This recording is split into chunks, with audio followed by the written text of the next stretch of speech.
बात यही है कि 10 में से 10 बार हमारी सुरक्षा से बल को सक्सेसफुल होना पड़ता है। आतंकी एक बार भी अगर कामयाब हो जाएं तो कई 100 लोगों की जानें जा सकती हैं और निर्दोष इसमें मर सकते हैं। फिलहाल यहां से इधर से हटेंगे, सीधा चलते हैं योगी आदित्यनाथ जो कि फिर चुनावी रैली को संबोधित कर रहे हैं। कैसे स्थापित होता है और कानून का राज फिर से प्रदेश की जनता जनार्दन देखेगी। भाइयों बहनों, जो ये उत्साह है आप लोगों का, ये उत्साह वास्तव में वास्तविक उत्साह है।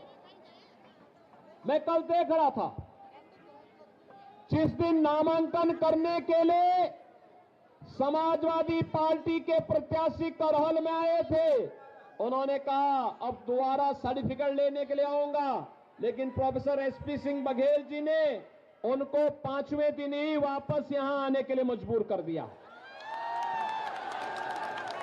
वे बौखलाए हैं, परेशान हैं, आसमान से टपके और खजूर में अटके वाली स्थिति उनकी हो गई है। वैसे आप बहुत बुद्धिमान हैं।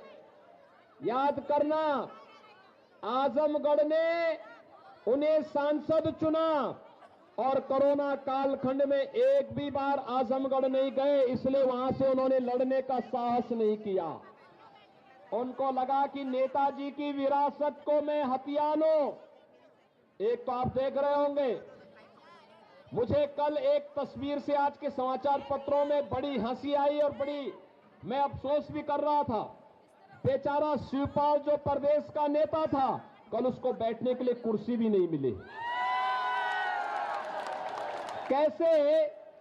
कैसे वह कुर्सी नहीं मिली और वह मुंह लटकाए बैठा था। क्या दुर्गति थी उसकी। और वह दुर्गति देखते हुए मुझे तो कल बड़ा लग रहा था कि कहां ये प्रदेश भर में घूमता था, हजारों लोग उनके साथ जाते थे।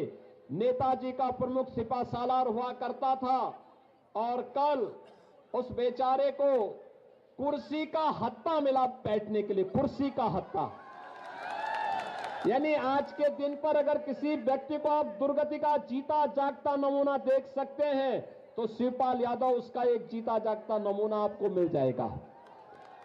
और दूसरा, नेताजी भी बहुत होशियार हैं।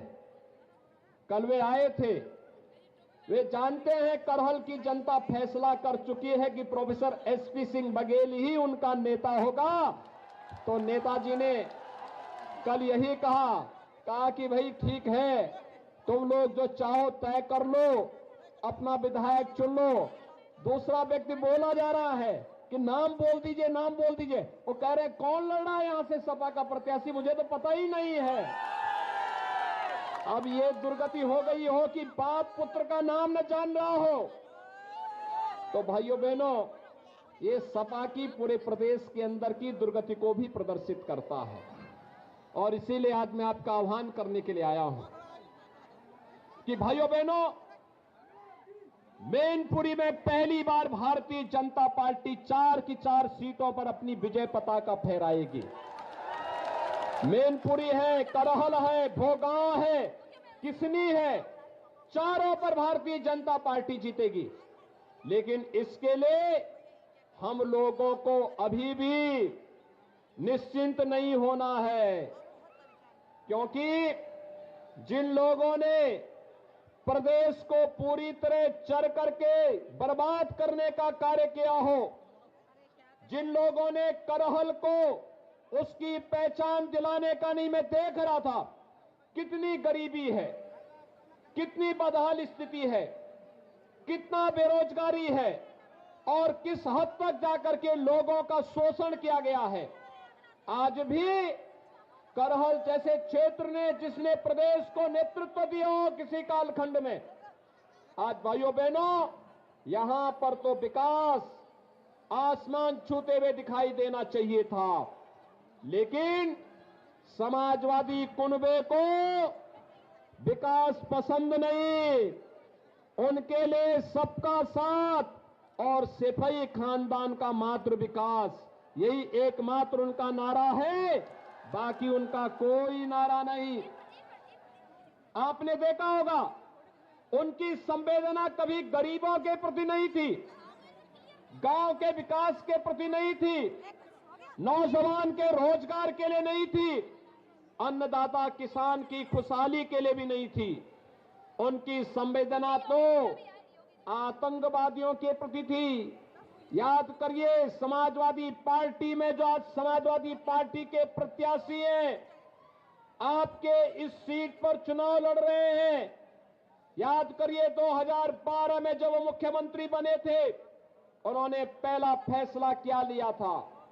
पहला फैसला था अयोध्या में राम जन्मभूमि पर आतंकी हमला करने वाले आतंकवादियों के मुकदमों को वापस लेने का।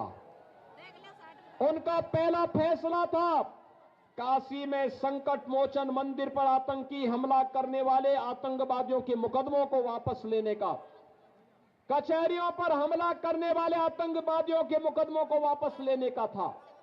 लेकिन भाइयों बहनों, आपके आशीर्वाद से, प्रधानमंत्री मोदी जी के आह्वान पर, जब उत्तर प्रदेश की जनता ने 2017 में भारतीय जनता पार्टी की सरकार बनाई और प्रोफेसर एसपी सिंह बघेल जी उस समय मंत्रिमंडल में मेरे सहयोगी बने, हमने पहला निर्णय लिया था उत्तर प्रदेश के 86 लाख किसानों का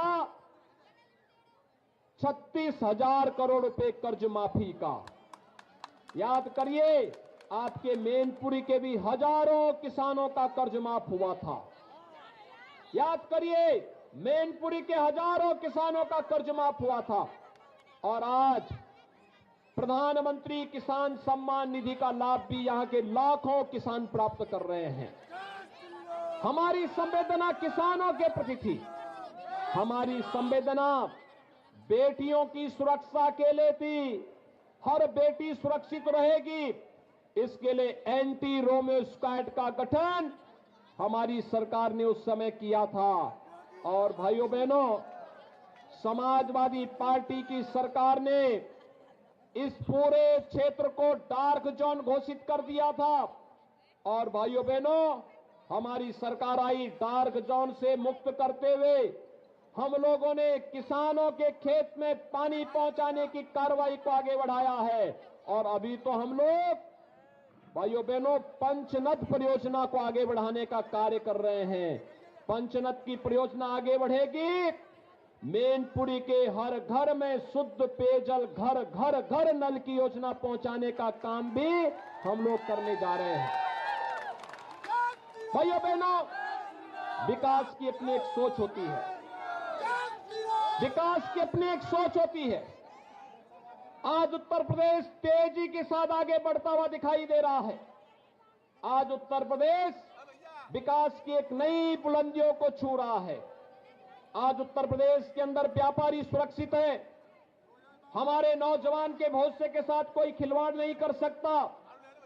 बहन बेटियों की इज्जत के साथ कोई खिलवाड़ नहीं कर सकता। बात बात को लेके कोई दंगा फसाद नहीं कर सकता। आज उत्तर प्रदेश के अंदर कर्फ्यू नहीं लगता। आज तो भाइयों बहनों व्यापारियों पर कोई बमबाजी भी नहीं कर सकता। आज उत्तर प्रदेश के अंदर कर्फ्यू का स्थान कांवड़ यात्रा ने ले लिया है और बमबाजी का स्थान आज जब कांवड़ यात्री हर हर बम बम का नारा लगाते हुए चलता है तो उत्तर प्रदेश की नई पहचान बन गया है। भाइयों बहनों, पहले मुख्यमंत्री बनते थे, मंत्री बनते थे, अपना स्वयं का बंगला बनाते थे। मैं पूछना चाहता हूं, समाजवादी पार्टी से मैं पूछना चाहता हूं कि 4 बार प्रदेश के अंदर उन्हें सरकार बनाने का अवसर प्राप्त हुआ। इन 4 बारों में उनकी उपलब्धि क्या है? उन्होंने अपराधियों के खिलाफ कार्रवाई नहीं की, लेकिन राम भक्तों पर गोलियां जरूर चलाई थी। अयोध्या में राम भक्तों पर गोलियां जरूर चलाई थी। 4 बार उन्हें प्रदेश में सत्ता चलाने का अवसर प्राप्त हुआ, लेकिन गरीबों के मकान नहीं बन पाए थे।